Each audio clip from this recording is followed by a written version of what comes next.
waste our time floating idly here. There is to be a very important reunion of my whole family."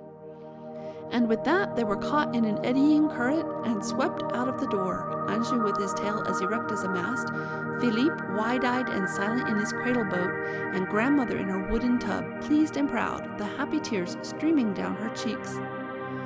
Once you get over being frightened, it is really great good fun, so Philippe found, to go racing along a swift-flowing river in the little boat that nods to each passing wave.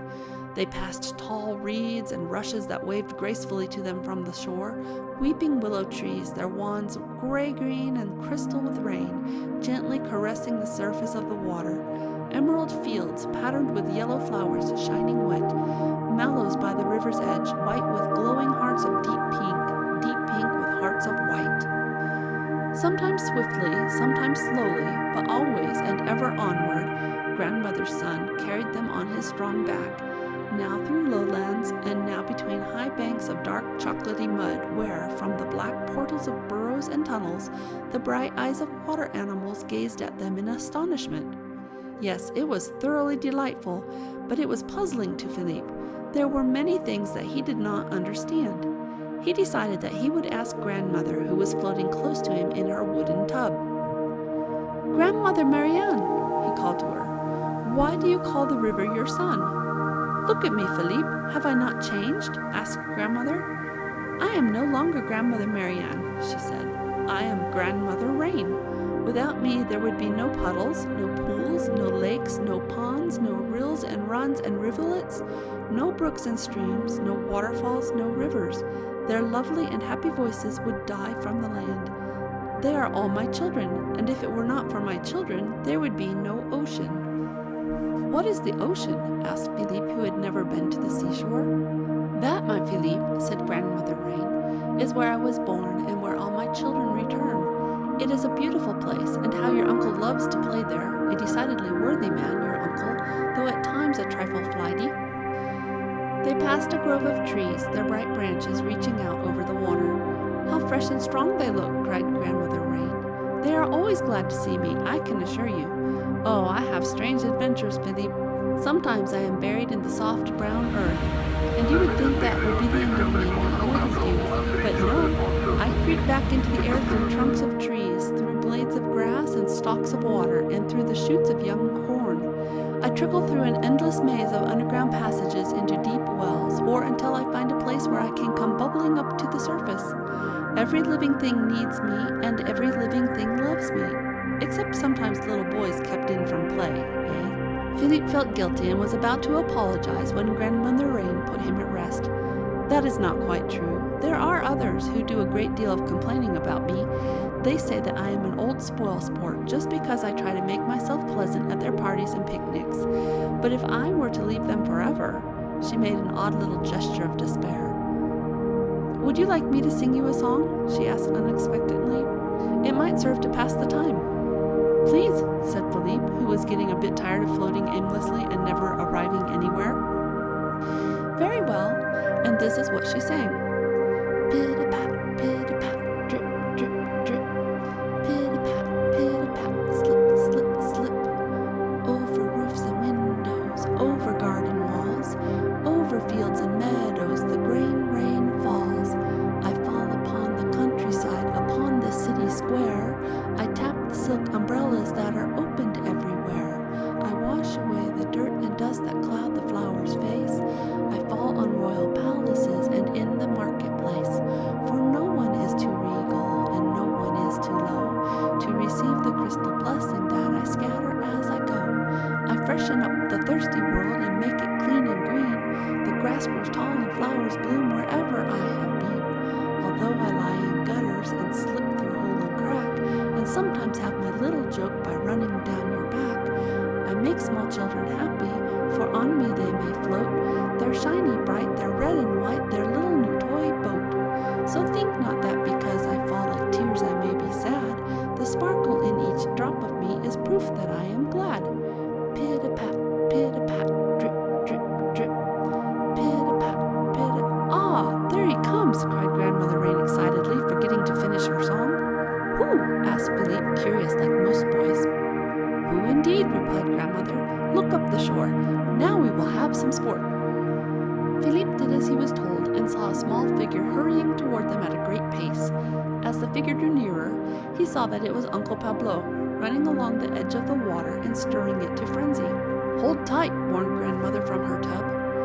Philippe needed no warning, for as Uncle Pablo drew opposite to them, waves broke the smooth surface of the river and tossed his little crib about like a cockle shell. He could see, as he was twisted about, that the rising waves were creeping over the edge of Grandmother Rain's tub and swamping it. It was sinking lower and lower. "Be careful, Grandmother," he cried frantically. "This is what I call delightful," replied that remarkable woman, tipping her tub until the water ran in and filled it with a deep gurgle. As she sank into the river, she clapped her hands, whereupon there was a blinding flash and a peal of sharp thunder. A bigger wave than the rest washed Philippe, cradle and all, upon the shore. He was too dazed to understand for some moments just what had happened, but at length he spied Grandmother, already at some distance, riding the waves and swimming strongly with the current. "Now I shall be in high time for the reunion," she called back to him, the growing space between them making her voice very faint. Poor dear Grandmother! Whatever would become of her? She would drown most surely, but perhaps Uncle Pablo, who had raced on down the bank, could save her. But no, he was strolling back. He had given up. Philippe ran to meet his uncle with tears in his eyes. "Hello! So there you are, safe and sound and high and dry, eh? You see, I veered about. I thought we might take a little stroll together," explained Uncle Pablo airily. "Save her!" pleaded Philippe tearfully. "Who, Grandmother Rain? Be calm, my boy. She is quite in her element." "But unless we do something, the river will carry her far away." "Which is exactly what she wishes. She will be back again, never worry. She makes these little trips to the ocean quite frequently. Look, Philippe, the sun is coming out. The sun and Grandmother Rain do not get along well together. He always hides as soon as she has made her appearance, and when she has gone, he goes about mopping up the whole countryside." Uncle Pablo's calmness gave Philippe some comfort. He was grown up and therefore wise. Perhaps he knew the meaning of these strange things. "Do they always disagree, Grandmother and the sun?" asked Philippe. "Not always. Sometimes, though rarely, you may see them together, and then they hang a rainbow flag across the sky as a sign of their truce. But come, we have much land to cover. We must hurry a little more." "Where are we going, Uncle Pablo?" "What a silly question. How am I to know? I go wherever it pleases me at the moment, sometimes for days in one direction, and at other times this way and that, quicker than you can think. And please do not call me Uncle Pablo. I am your Uncle Wind." Philippe felt rebuked. He trotted silently beside the tall, lean fellow, thinking him a not very pleasant companion. He would gladly have walked home alone, but he had no idea where he was, and he was afraid to be left alone. At length his Uncle Wind spoke to him. "Do not think unkindly of me, little Philippe. If I was cross to you, it is because I am given to complaining at times, but I am a good fellow at heart. With Grandmother Rain's help, I keep the world a nice clean place to live in. And do you know, Philippe, the best part of it is that I am such a humorous fellow. I am all the time playing the most amusing jokes. Why, once I mussed up the hair of a prince and ran off with the parasol of a duchess. There now. I think I told you that once before, didn't I? But where and when, it is quite past my ability to remember. Well, that gives you an idea. Hats. There is nothing quite so much fun as hats.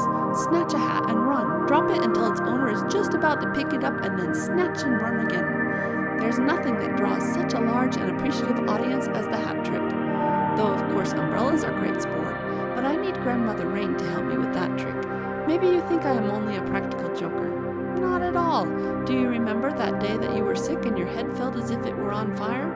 Do you remember how I came and cooled it for you and played with the tassels of the curtains until sundown to keep you amused? If I get a bit angry and rough at times, I am gentleness itself at others, and particularly am I loved in places that are hot and stuffy and saddened by ill health. I am one of the housekeepers of the earth, and I must be everlastingly at it to make things more comfortable and shipshape. Oh, the dirt and the dust, the smoke and the foul smells people throw into my face in the cities, little dreaming that if it were not for me, the earth would be unfit to live on. But I am strong without end, and do my best. Yes, Philippe, I may bluster and blow and play tricks, but for all that, I am a very excellent fellow. and I am a traveler and adventurer over land and sea, such as one has never read of in the most thrilling books. No one has seen more of the world than I. I have seen strange parts of the world, looked behind walls of ice where no living thing has ever been. Only the other day, on and on talked Uncle Wind, and on traveled the two together. Over more meadows they went than Philippe thought could possibly be crowded into the world, and past innumerable herds of cows and flocks of sheep. It had grown warm with the coming of the sun, and often would workers in the fields spread wide their arms and speak words of welcome as they passed. The grass and the yellow wheat bowed as they stepped lightly over them, and even the trees nodded in friendly recognition. Birds, stretching their wings, took rides on Uncle Wind's shoulders. At times, Uncle Wind would go quite fast, so that Philippe had to run, and again so slowly that they were scarcely creeping, until, after a long time, they stopped quite still on the top of a high hill. I often lie down and rest at sunset, explained Uncle Wind in a voice that was scarcely above a whisper. Far, far away, Philippe saw through a twilight haze of gold what he had never seen before, the deep ocean where Grandmother Rain was holding her family reunion. The crimson sun was rolling over the blue edge of the world into its sparkling heart. He sat down in the crevice of a rock and thought long and wonderingly of the things that had come to pass that day, and he tried to see, in the land that was spread like a map before his eyes, the red roof and clumps of trees that would be his own home. He did so long to be with his darling mother again, and very soon it would be dark. Silver stars began to shine in a pale green sky. Golden stars were lit in a sky of deepening purple. More and more stars in a sky dark blue. Night had suddenly closed in around him, and he was frightened and started to cry. Uncle Wind, I want to go home. But where was Uncle Wind? There was no answer, no sound, and search as carefully as he would, Philippe could find no trace of him. It was as if he had utterly vanished, which indeed he had for the time being. What was poor Philippe to do? The hilltop stones that surrounded him took menacing forms. He was sure that he saw the shining eyes, green and glowing, of prowling beasts. He summoned all his courage and bravely started to walk. Where? Downhill, for he remembered that Grandmother Rain had told him as they floated along the river that that was the only way any sensible person would ever care to travel. Besides, when you were on the top of a hill, unless you stayed there, there was no other choice. Where else he was bound for, he had no idea, but anything would be better than the broken stillness of the haunted rocks. How far he walked, at times ran, through the dark night, falling over roots and tearing his way through scratching brambles, pursued by unseen terrors of darkness, before he came to the old man, he had no idea. At first he was timid of approaching the bent figure sitting huddled on a stump so dim under the starlight, but loneliness and the longing for companionship overcame his fear. "Please, sir," he said, drawing slowly closer. "Please, sir, could you tell me—" "Grandfather Joseph! Grandfather Joseph!" And he flung his arms around Grandfather's neck, the hot tears streaming down his cheeks. But how cold Grandfather was! The touch of Grandfather's face against Philippe's burned like ice. "Watch out," said Grandfather sharply. "You are so insufferably warm you will melt me, if I do not succeed in freezing you first. And young Philippe, be careful the names you call people. Look carefully at me again. Do you not know me?" Philippe was doubtful. Surely it was Grandfather Joseph, and yet Grandfather had never been so cold nor so strange in his behavior. Did he know him? "Yes, no," answered Philippe, not being able to decide. "Yes, Snow, that is right. I am Grandfather Snow." "It's very upsetting," remarked the puzzled boy. "Is it?" replied Grandfather Snow coldly. "But I may stay here with you, Grandfather? I was so frightened alone in the black night. I was out walking with Uncle Wind, and he seemed to disappear, and then I lost my way." "You may stay if you do not come too close." So Uncle Wind vanished again. Your Uncle Wind is a fickle, changeable, unreliable fellow, but he has a will of his own and will turn up in time. I am very dependent on Uncle Wind. I can do nothing but lie around without him. "He is is very nice, isn't he, Grandfather?" ventured Philippe. "Aye, sometimes," replied the old man. "He was all gentleness this afternoon, but wait until you see him tonight. If I'm not mistaken in the signs, he will be in a fury. Then watch out for yourself, young impudence. When Uncle Wind is in a fury, he is a hard master and drives everyone before him with a stinging lash. You'll see." Since Grandfather was in such a chilling mood, Philippe did not bother to talk with him, but sat at a little distance, thankful for companionship, and watched the winking of the stars, which, even as he watched them, sparkled and went out like sparks in the soot of a chimney, or as if a black curtain were being drawn across the black sky. After a long while, after the last star had vanished, and the noiseless quiet of the night hemmed them in like an invisible wall, Grandfather Snow sprang to his feet and stood tensely listening with his hand to his ear. "What is it, Grandfather?" Philippe asked, alarmed. "Hush! Hush! Ah, now I hear it plainly." Philippe put his hand to his ear as he had seen Grandfather do, and listened intently, holding his breath that he should not miss the tiniest sound. Nothing. Yes, a far-away and tiny sound. It sounded to Philippe like the little gasping noises he had made when he was learning to whistle before ever he had been able to attempt a tune, the noise of air breathed in and out through rounded lips. "He is coming," Grandfather told him in a voice trembling with excitement, "and he is perfectly furious. Seldom have I heard him whistle more beautifully. Listen!" Philippe no longer had to strain to hear the faraway whistling. It was growing nearer every second, and as it approached, it became high and shrill. "Is that my Uncle Wind making all that noise, Grandfather?" "Aye," said Grandfather shortly, crouching close to the ground in the position of a runner about to start a race. "I shall run and meet him," cried Philippe, delighted at the idea of seeing his old friend again, who was now evidently very close. He had not run 12 steps when something spinning through the dark ran squarely into him, bowled him off his feet, and rolled him along the ground as easily as if he had been made of thistledown. It was a terrific struggle he had to gain his feet again, and even when he had, and would have liked to stop to catch his breath and dust off the new suit his mother had made for him, he found himself being shoved roughly from behind. "Faster, faster, faster!" screamed a voice in his very ears, and if he tried to slow up ever so little, "Rush, rush, rush!" the voice would command. "Please, Uncle Wind, oh, please, Uncle Wind, I can't go any faster. My legs aren't long enough." "Faster!" screamed Uncle Wind in anger, prodding poor Philippe so hard that he was fairly lifted off his feet. Above them and all around them there was the noise of tearing leaves and crashing branches. There was the groaning of tortured trees as Uncle Wind lashed them with his invisible cat-o'-nine tails. Dim shadows streaked past like flying beasts. "Rush!" shrieked Uncle Wind. "Rush!" Something cold and stinging struck across Philippe's face, and it was then, in spite of his breathless panic at the mad flight, that he wanted to burst out laughing, for he saw that Grandfather, who had all this time been running at his side, was going so fast that he was actually losing his whiskers. "Your whiskers, Grandfather! The wind is tearing your whiskers off!" But the old man, who was speeding along more lightly than any rabbit, paid no attention.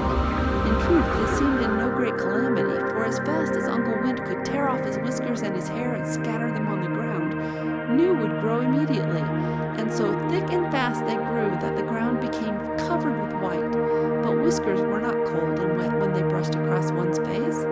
They scratched and tickled, as Philippe had found out on occasions when he had kissed Grandfather.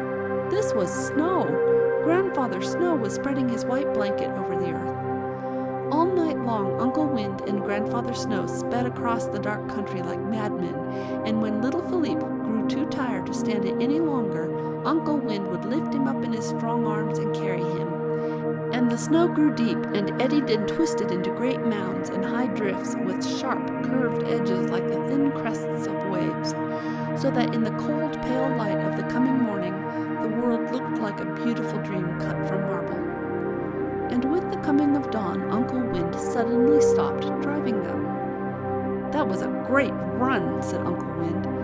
"It has left me completely out of puff.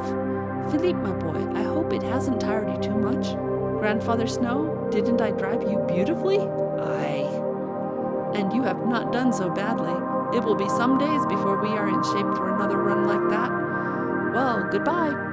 I think I shall do my famous vanishing act again. How about you, Grandfather? Not quite yet. I shall linger on a bit. There are a few light touches I neglected in my hurry last night that I would like to attend to this morning. You see, he explained to Philippe when Uncle Wind had vanished, I am quite an artist. Some people think that I am very little use and only good for lying around. Not at all. I make excellent snowballs for one thing, and Uncle Wind is not the only member of our family who has knocked a hat off. But of course, I would never tell you of such a thing if I did not know that you were too much of a gentleman to use me for such a purpose. No, I work as hard for the things that grow, in my own way, as Grandmother Rain does in hers, but chiefly I delight to make things beautiful. See that naked great tree? How bare and cold it looks. It needs a few highlights that I could not stop to give it last night. Whereupon Grandfather Snow touched each branch and twig with a powdering from his white beard, and the twig and branch of every tree around, until the whole world above the level of the ground was a tracery of gleaming fairy lace. Not bad, Philippe, not a bit bad. Can you see anything else that needs touching up? Speak out before it's too late, for my supply is nearly exhausted. Please, Grandfather, it is beautiful, but I am cold and tired, and I would like to go where it is warm. Of course you would, my child. Look, below us in the valley it is green, and even from here one can see that there are flowers. Run on down. I don't want to run, I'm tired of running. Well, well, laughed Grandfather. Walk then if you wish. After a while, when the warm sun comes to view my handiwork, I too will slip down into the valley, but I shall not stop there.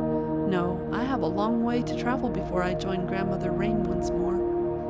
Philippe turned slowly away, touched by the purity and peace that surrounded him. Goodbye, said Grandfather Snow gently, very, very gently. As Philippe reached the green valley below, the sun broke through a thin veil of silver clouds. It had risen brilliant and white from its all-night dip into the distant ocean, and its cheering warmth was gratefully received by the tired adventurer. A fragrance mingled of evergreens and flowers, herbs and damp earth, filled the motionless air, and from the end of the grass-grown lane along which he walked lazily, there was an amazing confusion of sounds, as if thousands of birds were singing at one time. The lane led him to a gate, and on the gate was a sign which said, Philippe's Garden. Philippe's Garden. I must have been away a long time for my garden to have grown so big, Philippe told himself.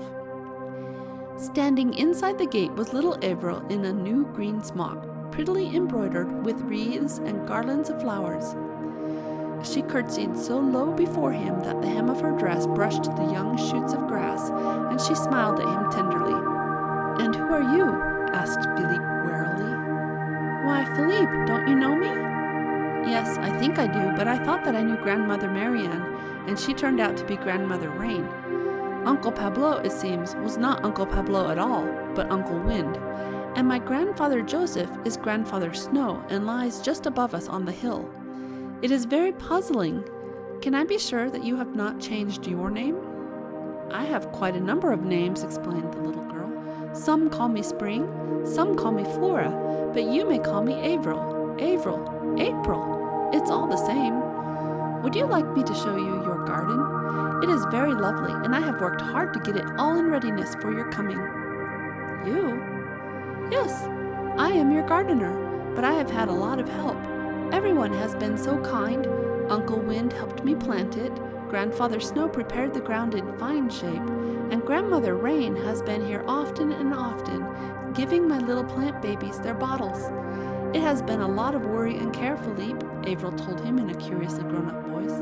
But when you see my beautiful children, I am sure that you will think that it was worthwhile. Now here, she said, smiling happily and taking him by the hand, are some of my first babies, the snowdrops, named in honor of their godfather, Grandfather Snow. And here, from bed to bed, from border to border, they wandered, looking at the flowers, breathing the sweet perfume, and watching the clumsy but clever bees out marketing for honey, which they would pay for with the golden pollen dust carried on their velvet backs.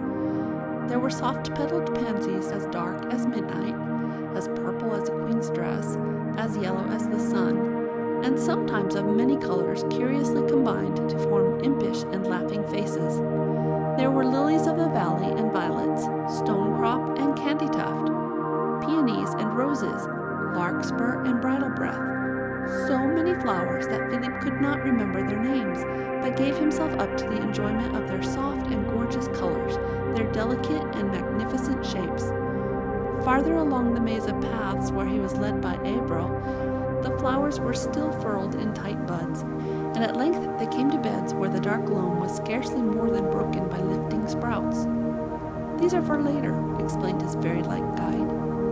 "And these?" asked Philippe when they had entered into a new part of the garden where straight rows of green growing things were marked off in beds of checkerboard design. "These funny fellows," Avril told him, "are not as beautiful and proud as the flowers. They hold their heads less high, but they are all extremely worthy, and one would find it difficult to get along without them." "They look good enough to eat," said Philippe, who was beginning to feel very empty. "They are," said Philippe. "And is all this garden mine?" asked Philippe. "Yes," answered the little girl, curtsying again before him, and added, "All yours, King Philippe." "Oh, you mustn't call me king. That is when we're not playing games, you know," Philippe warned her, rather shocked. "Kings are grand people with treasures hidden away in strong chests, and they wear crowns of gold and have thousands of servants. I know because I have read all about them in a book which my mother gave to me. I am a farmer's son and can never be so wonderful a person as a king." His companion looked at him very thoughtfully and at last spoke. "You are a king, Philippe. Sun, moon, and stars shine down upon your head a crown. The whole earth is yours, the great strong chest of hidden treasures. From the time the first small star hung like a lonely spark in space, your servants have been preparing for you a kingdom, the kingdom of earth, than which there is only one greater. And that kingdom too will be yours someday if you rule wisely and well in this, and are kind and strong and gentle." "It may be true," said Philippe, rather bewildered by the wonderful things he was hearing. "But I am quite sure that I have no servants. Why, little though I am, even I must help my father in the fields." "We are all your servants. Is it not true, Grandmother Rain?" A shower suddenly passed over the garden, decking the flowers in crystal splendor, and from a small cloud overhead Philippe could distinctly hear the voice of Grandmother.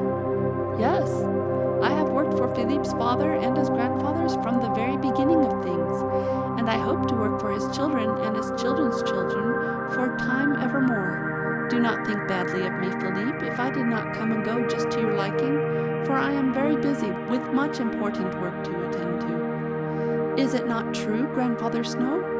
"Aye, so it is," came a voice from the bright hill beyond the garden wall. "Is it not true, Uncle Wind?" "Well, well, I am just in time," remarked Uncle Wind, sauntering up the garden path, the flowers nodding to him as he passed. He had cast aside his great cloak, but even then looked a little warm. "Just wandered up from the Southlands," he continued. "Yes, my little darling, it is true enough what you are telling Philippe, but of course we are not to be bossed about like ordinary servants. We serve, and yet we keep our independence. We have been at our various tasks so long that we know exactly what to do without being told, and if we seem a little lazy at times, or a little too enthusiastic at others, remember that we may have our very own good reasons. Yes, indeed," he went on, commencing to bluster a bit. "There are often reasons hidden in the strangest things we do. Did I ever tell you how once I mussed up the hair of a prince and ran off with the parasol of a duchess?" "The wind is capable of being a little monotonous at times," Avril whispered into Philippe's ear. But he could hardly hear her, for the garden was being filled with other voices, coming from here, there, and everywhere, from the grass and the flowers, and the vegetables and the trees, from the stones, and even from the brown earth itself, and they were all saying in their own way the one thing: "We serve." "Please listen to us a moment," pleaded the fragile voices of the flowers. "We serve too, though many consider us too delicate and concerned about our own looks to be of much use. But do not forget us, Philippe. Do not forget us when you are grown up and your mind is crowded with worries and cares and a lot of things that will seem more important to you than they really are. Keep a place for us in your mind and heart, and we will repay you in our mysterious way 100-fold and more. Do as we ask. Treasure beauty, purity, and truth, for though you may love us now, you will not understand the full importance of our message until you have grown up. Do not forget. The flowers are very talkative today, remarked one little lettuce to another. The flattery of the bees has quite turned their heads, agreed a radish who was notably sharp, whereupon some of the more sensitive flowers who had overheard blushed deeply. But Philippe heard none of this chatter of the vegetables, for it seemed that the whole world, the ox and the ass, the horse and the cow, the tame beasts of the fields and the wild beasts of the spaces beyond, the fox and the rabbit, the mouse and the beetle, the creatures that crawled and the creatures that ran, the cricket and the grasshopper, and the inhabitants of air and ocean, the little hills and high hills, the valleys and forests, the voice of water through the land, sky, and earth, all were joining in a great droning chant.